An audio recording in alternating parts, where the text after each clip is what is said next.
look over Denver this evening, and if you've been walking anywhere throughout the metro, I'm sure you have stepped in a puddle or two. Oh, absolutely. It's just been dripping all day. Yep. Denver 7 meteorologist Daniel Grant is tracking conditions for us tonight. You guys, you know when it gets, there's all those puddles out there, and then at night, Icy. they turn into little ice skating rinks. I know. So you still got to be careful because I don't know about you, my backyard faces to the north. We still have snow. Oh my goodness. Hopefully with the coming days and then the nice warmth that's on the way, that should help to move it all out. This afternoon into this evening, we've been watching this storm system overhead. Cold front zipping across the Denver metro area, and that's going to bring us some gusty winds. Probably already felt those if you've been outside. Certainly the cloud cover in place, and a couple of light rain showers will be following suit. Today, only 49 out at DIA. Not as much snow in northern Colorado, so we were in the 50s and 60s out there. Look at that high in Lyman, 39, 36 in La Junta, just because they still have so much snow cover out there.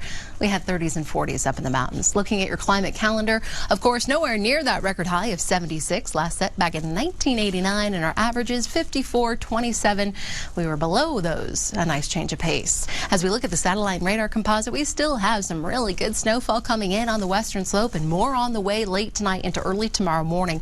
We do have those advisories out for the park, the Elkhead Mountains, the flat tops, potentially about 5 to 10 inches. The higher mountain passes are going to be a little tricky, especially if you're driving late tonight into early tomorrow morning. But this storm system is a fast mover.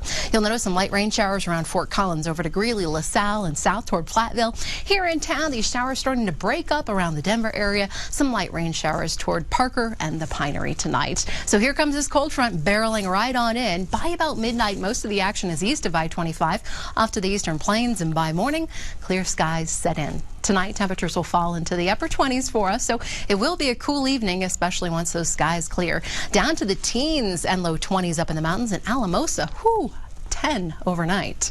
As we look at the future cast, here we are within the next hour or so. Rain showers lingering here in Denver, but not for long. A couple of hours, and then they will scoot off to the eastern plains. Snowfall continues overnight up in the mountains, and then by morning, 7 a.m., there you go. The sun shines back. Should be a beautiful day.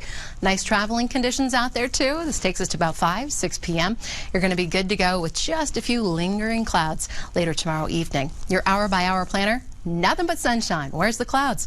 Not going to be around tomorrow, and temperatures still will be on the cooler side. We'll be sitting in the mid-40s around the lunch hour and then jump into the lower 50s in the later afternoon. Still cooler in Lyman, La Junta in the mid-40s, 30s, 40s up through the mountains and into the foothills. I'll stay in the lower 40s in Douglas and Elbert counties also, just with a bit more snow out there. Again, the great melt continues. Thursday and Friday highs return to the lower 60s with all that sunshine.